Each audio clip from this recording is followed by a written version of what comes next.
My entire family is pushing me to marry my sister's fiancé, the disabled, illegitimate son of the Lancaster conglomerate. Later on, Julian started his own business and became the richest guy around. My sister immediately regretted the match. I'm your fiancé. You're supposed to marry me.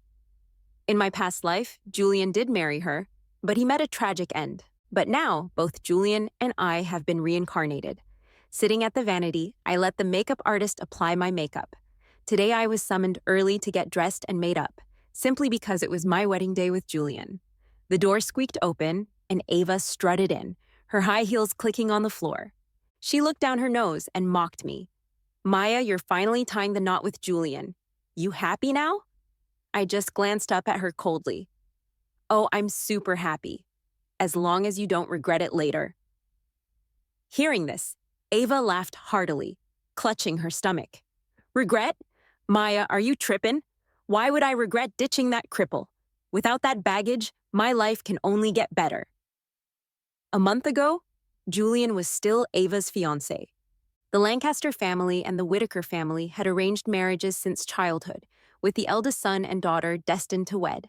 But a year ago, the Whitaker family acknowledged an illegitimate son who had been struggling for years, thin and with a lame leg. Yet he was still the eldest son. For the sake of our family's honor, Ava had to marry him.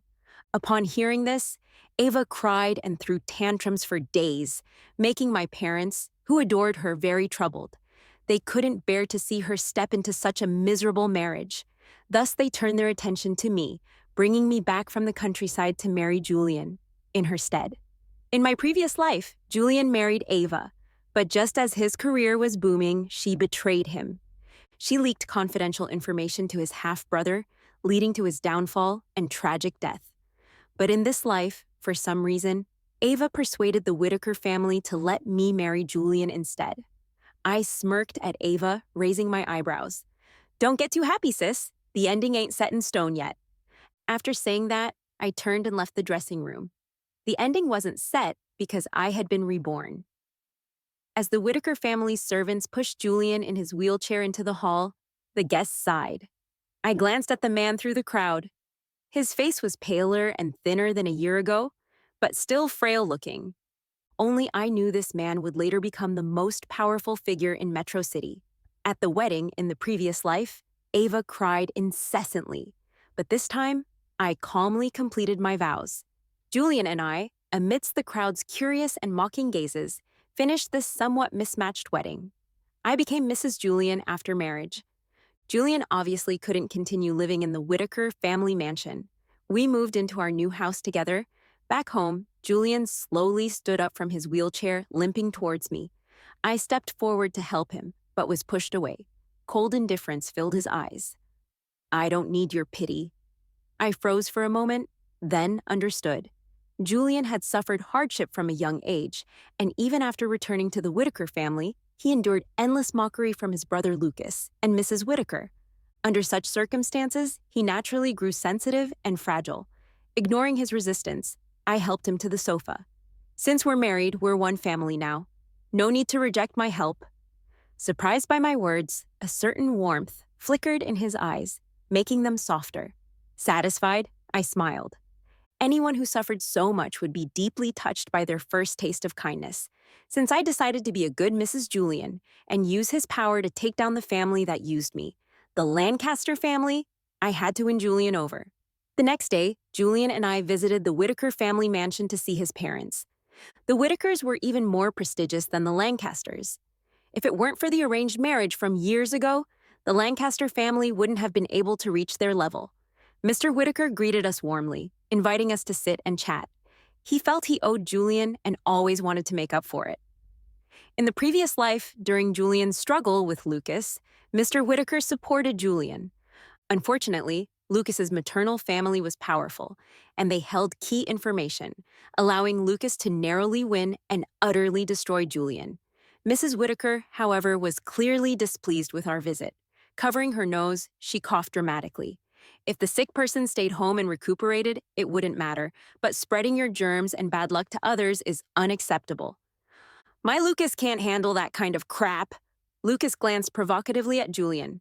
Julian turned pale, but he didn't say anything. He was used to this kind of mockery and insult. Mr. Whitaker furrowed his brow and glanced at Mrs. Whitaker, but said nothing. Bringing an illegitimate child home and acknowledging him was already a stretch, so he could only privately encourage Julian to endure their mother and son sarcasm. I openly gave Julian a piece of meat and smiled, chiming in, "Yeah, babe, you should eat more to recover. We still need to have babies in the future." My boldness left everyone at the table stunned, not expecting me to so quickly embrace my role as Mrs. Whitaker. Julian was momentarily taken aback, but then understood I was helping him out. He smiled back at me and offered me some food in return. Mrs. Whitaker couldn't stand our lovey-dovey show any longer, putting down her chopsticks and declaring that she felt unwell and needed Lucas to help her back to her room. The family dinner ended on a sour note. Sitting back in the car, Julian gently held my hand and hesitantly asked, "Maya, don't you feel wronged? Marrying someone like me, a cripple?"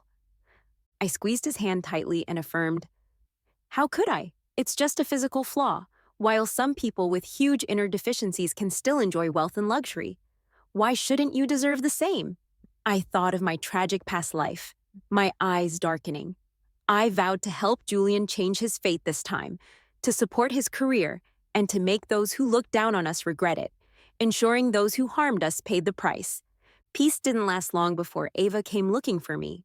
When the receptionist called to tell me Ava was here, I instinctively frowned. It was like a weasel paying a New Year visit to a hen. She obviously had no good intentions, but I couldn't refuse. So I let the receptionist show her in, prepared to deal with whatever came my way. Ava still carried herself with arrogance. She casually tossed her designer bag onto my desk, scattering my design drafts all over the floor. I frowned and asked, "Miss Ava, what brings you here today?" I had been reborn a year ago, just when Julian returned to the Whitaker family, and the Lancaster family brought me back from the countryside to cover for Ava. In my previous life, I obediently stayed home, neither competing for inheritance nor the company, just wanting to live peacefully, but Ava still wouldn't let me be. She hated that I could fall in love freely while she was stuck in an arranged marriage to a cripple. She resented that I could inherit all of Grandma's savings and live comfortably. So she schemed to ruin my reputation, leaving me despised and humiliated until I tragically took my own life, just to see me as miserable as she was. Given my rebirth, I wouldn't repeat the same mistakes and wait at home for others to harm me. So I opened a studio to set more plans in motion for myself. Maya, you know Julian isn't in great health, a cripple, and an illegitimate son. You should know who will hold power in the Whitaker family eventually, right? Ava, surprisingly cordial, spoke to me gently. I furrowed my brow tighter and asked directly, "What do you mean, Ava? My work is plenty, my time is valuable. If you can't get to the point, please leave." Though I had my suspicions, she dropped the pretense, revealing, "Lucas wants to work with you. You know, despite being the second son, he's got strong support from his mother's side. It's almost certain he'll come out ahead in the future battle for control of L Group." "Oh?"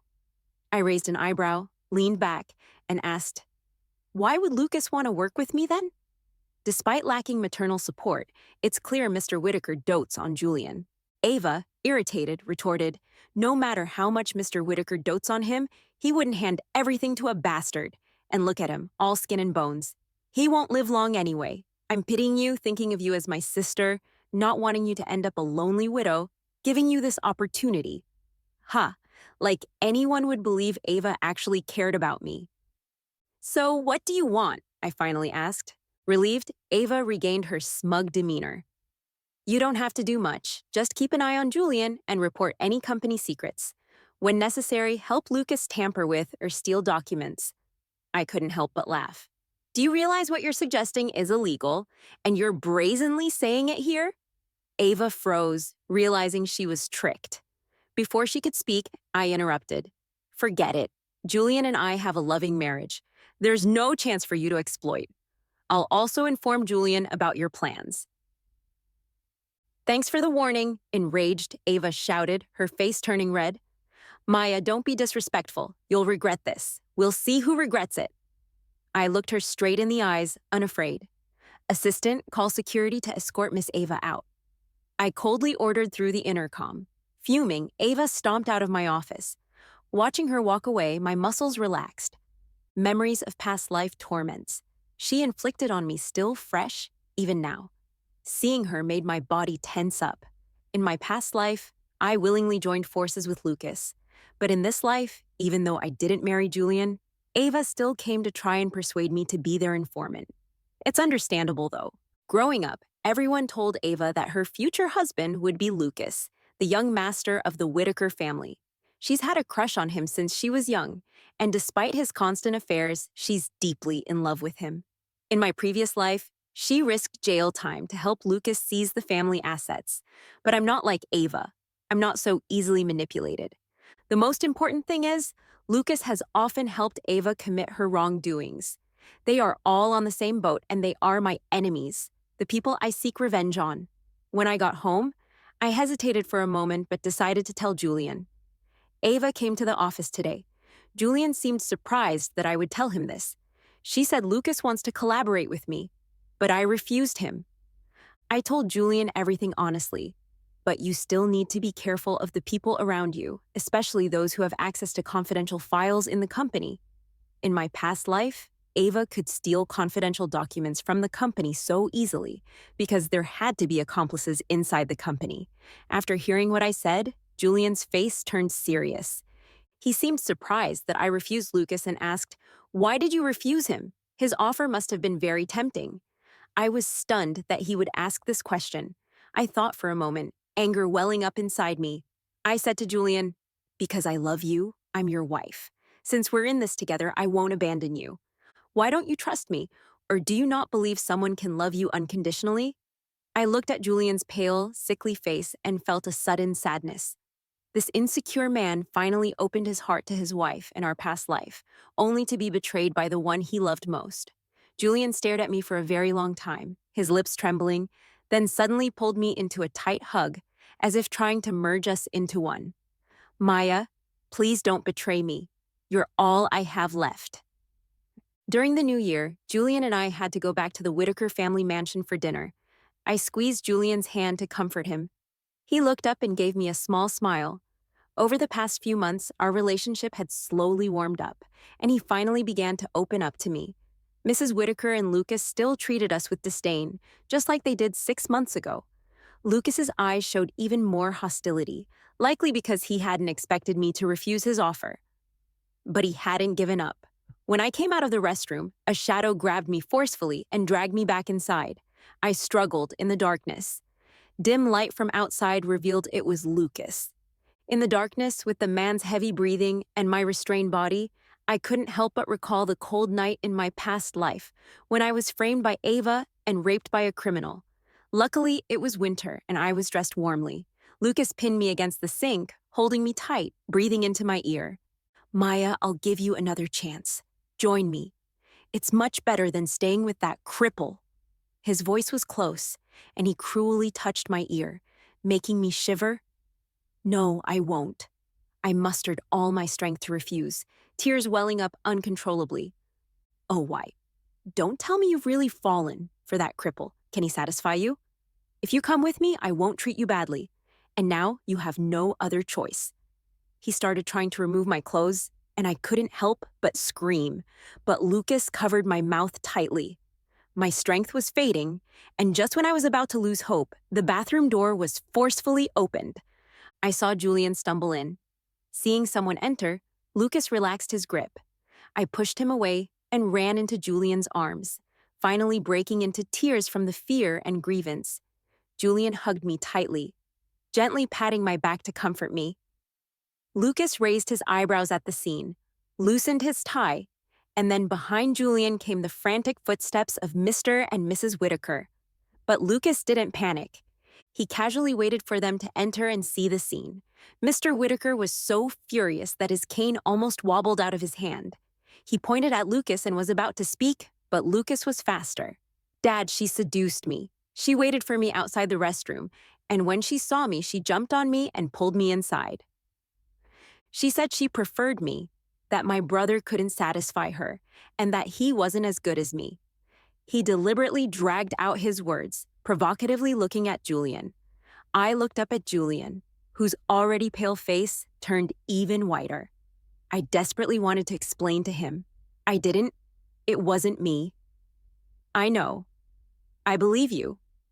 Julian pressed my head back into his chest, protecting me tightly. The truth was obvious to everyone, but no one could say it out loud. That's the reality of a powerful family. Mr. Whitaker slammed his cane on the wooden floor, the sound echoing through the silent Whitaker mansion. You, you, you. Mr. Whitaker was so angry he could barely speak. Although his health had been declining over the years, he hadn't expected his own son to commit such utterly disgraceful and unethical actions right under his nose. Mrs. Whitaker cut him off, saying Lucas has always been well-behaved since he was a child with so many wealthy young women chasing after him. How could he possibly be interested in a married woman? It must be this vixen seducing Lucas. She pointed at me. Yes, Mom, you know me well. Lucas followed her lead, looking pitiful as he reached for her hand. My boy, you've been wronged. Mrs. Whitaker patted Lucas's hand, acting as if she was about to cry. Seeing this, Julian's eyes darkened even more. Besides, I can't be sure that if we continue to stay under the same roof, my sister-in-law won't do something outrageous to me, he said, glaring at Lucas with a challenging look in his eyes. A bastard and a vixen who seduces her brother-in-law? How can you still show your faces in the Whitaker family? You've inherited every bit of that disgraceful mother of yours. Mrs. Whitaker picked up the taunt, shouting loudly, Enough!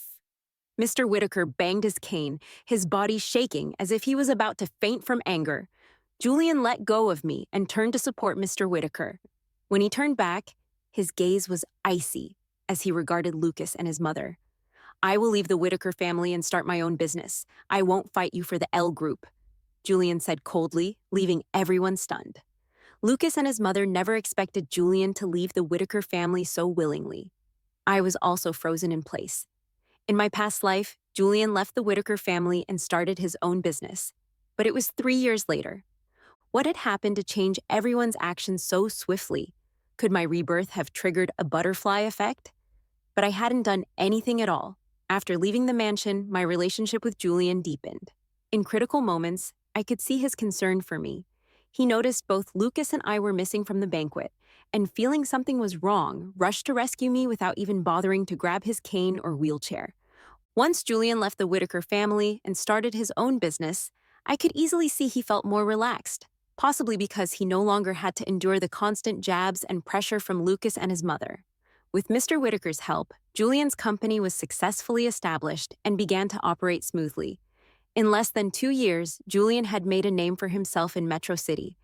People said he had a shadow of Mr. Whitaker in his heyday. At the beginning of the year, there was an auction, and Julian took me to attend it. I was browsing through the auction catalog when I felt a sense of familiarity. Today's first item for auction was a piece of land at the suburban sewage treatment plant, presented as the opening item, the suburban sewage treatment plant. I suddenly looked up, remembering. In my previous life, not long after the auction, the government designated this area as the site for a new metro station. It was not only a crucial part of the metro line, but also a connecting point between Metro City and City B. The government ended up buying the land for several times the auction price. I was about to turn to tell Julian to bid for the land when he had already raised his paddle, 1 million. The crowd was in an uproar. Everyone knew the suburban sewage treatment plant had been abandoned for years and the land was polluted. It was useless for agriculture, forestry, animal husbandry, or fishing, and being in the suburbs meant no one would go there. Naturally, no one was going to outbid him for this piece of wasteland. Lucas, sitting in the front row, also turned to watch the spectacle. Our eyes met. His were filled with mockery. Julian didn't make another bid for the rest of the auction. When the event was over and people were leaving, Lucas blocked our way. He looked down at us and sneered. You waste the old man's money on worthless land? The old man must be truly blind to think you could be his successor. His tone was laced with jealousy. Julian ignored him, not even sparing him a glance, and took my hand as we left through another door, leaving Lucas seething and pounding the seat behind us. When the abandoned sewage treatment plant was eventually bought by the government for $5 million, Lucas was furious. But how did Julian know this land would become so valuable? A strange feeling suddenly stirred in me. From agreeing to change the marriage arrangement to bidding on the sewage treatment plant, the real changes in the story's direction didn't come from me. All of the butterfly effects originated from Julian. A terrifying suspicion crossed my mind. Could Julian have also been reborn? If I could be reborn, so could he. After all, we both met tragic ends in our past life. After this thought took root, I kept testing Julian. But Julian was meticulous in everything he did, never leaving me any openings to test him. After the sewage treatment plant incident, which not only netted us a profit of $4 million, but also gained Julian admiration from other companies and some veterans, more shareholders within the L Group began to want him to take over the company. In such a situation, Ava and Lucas grew increasingly restless. One day, as I brought Julian lunch, I happened to catch Ava coming to see him at the office. Julian and I exchanged glances. I was suddenly curious about what Ava wanted with him. So I hid behind the door, sitting on the sofa, and snacking while waiting for her to come up. The door creaked open. I couldn't see their figures or expressions, but I could hear everything clearly. Ava's voice was so sweet it gave me goosebumps. After some hurried footsteps, Julian's cold voice sounded. "Miss Ava, stop. It's inappropriate for a man and woman to be so close, especially when I'm married to your sister, no less. Such intimate behavior is improper." "Julian, you know it should have been me marrying you," Ava hurriedly said. "We missed our chance 3 years ago. But if I'm willing now, do you still want me?"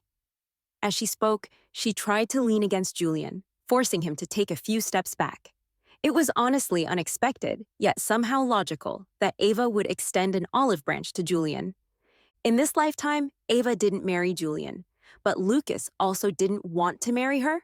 After all, he had his pick of women, and she was just the plainest one among them. Besides, now that she had no use to him, it was obvious he'd discard her like she was nothing. I even doubted if Lucas had an affair with Ava in the past, just because of the sister-in-law title. So Ava was in a panic. Lucas didn't want to marry her. She needed to find someone else quickly.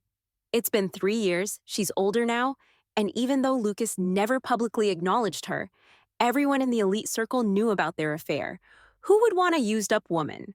What surprised me was that she'd actually go after the crippled guy she once looked down upon. Maybe I was cracking the seeds a bit too loudly. Ava suddenly yelled in my direction, Who's there?" I walked out from behind the door, innocently spreading my hands to show the seeds. "You? What were you eavesdropping on? What did you hear?" Ava snapped, flustered and furious.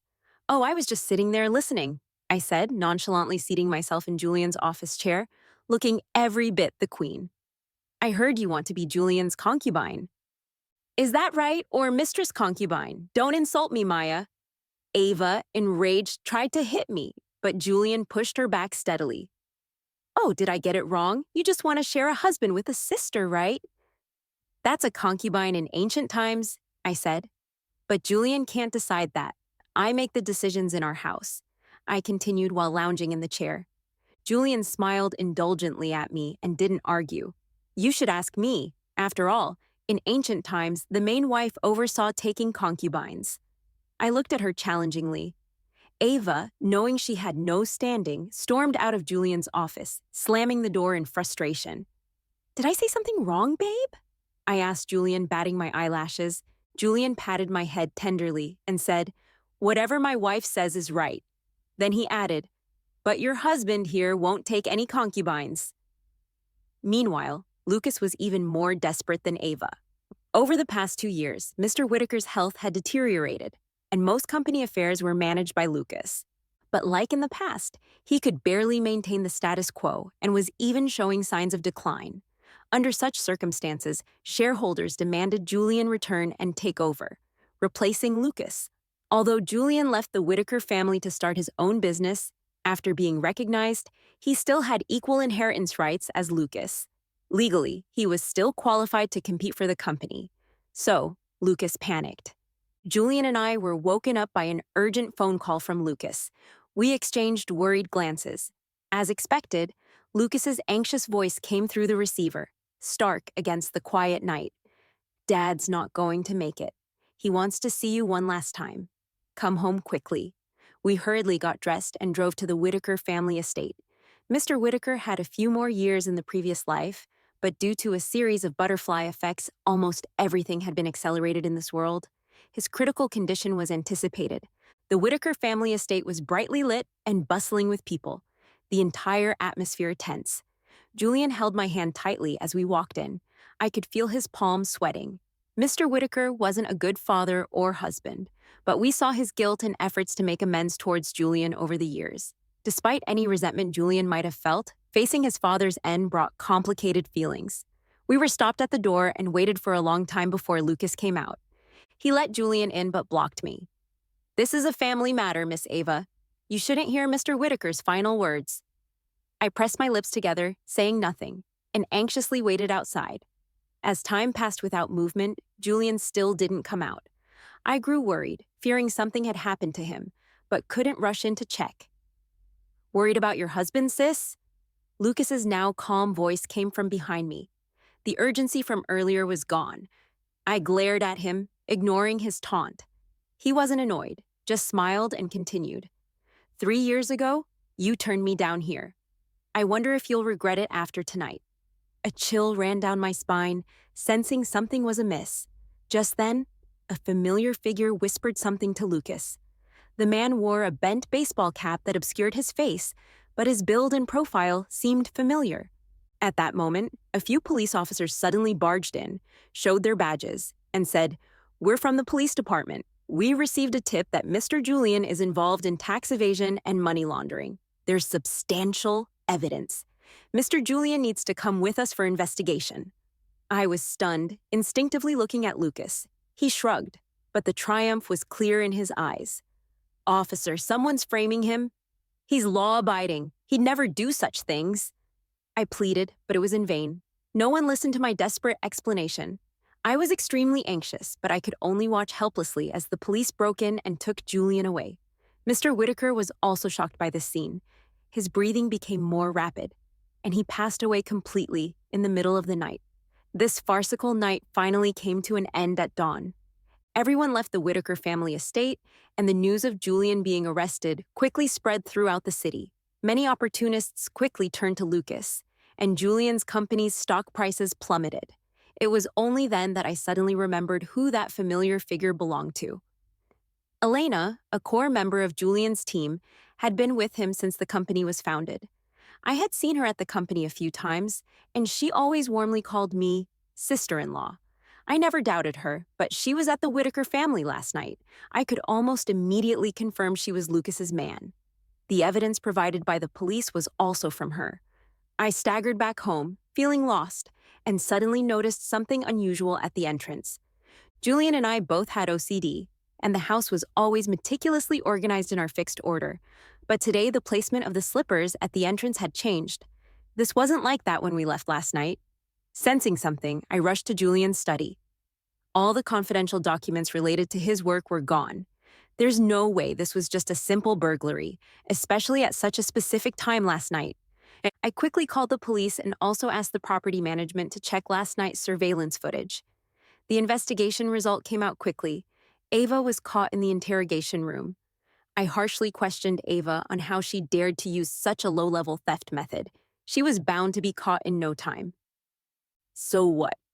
Ava's face was full of indifference. "I just need to serve a few years in prison. When I get out, he promised he'd marry me." Of course, I knew who she was talking about. Lucas. I thought Ava had gone mad. She would do anything to help Lucas complete his plan for a sliver of hope. But she was right. Such a low-level and simple operation could indeed deal us irreparable damage. Lucas got hold of Julian's company's secrets once again. But just when I was almost in despair, Julian was released, acquitted, and at the same time, news came out that Lucas was arrested and imprisoned. He had colluded with Elena and Ava to steal others' company secrets and was also suspected of forging evidence to frame others. These charges were enough to keep him behind bars for several years. When I arrived outside the police station, it was already dark. Julian was standing alone under the streetlight, still wearing the coat he hurriedly put on that night a few days ago. His figure looked especially desolate. My eyes reddened almost immediately, and I ran into his arms. Julian held me tightly. "Don't worry. Do you know who your husband is? How could I be so easily taken down?" He gently reassured me. He told me he had long known that Elena was Lucas's man, so he purposely kept her close. If you eliminate one Elena, there will be a second James John. It's better to keep her under my watch this way. I can control her every move. I choked up and blamed him. Next time, don't keep it from me. I worried about you for so long. He hugged me tighter. I was surprised to find that he was standing firmly, holding me without any of his usual signs of instability. Under my interrogation, he finally confessed, I wanted to keep a low profile before to avoid Lucas's traps. Oh, so no need to keep low now? I asked, slightly aggrieved. No need. Lucas is not coming out. In my astonished gaze, Julian pressed my head into his chest. The late autumn wind was chilly, but his embrace was warm. He killed the old man. I was momentarily stunned, then snuggled deeper into his chest. I no longer cared if he had been reborn. Regardless, from now on, he and I were going to embrace a truly exciting life that belonged to us.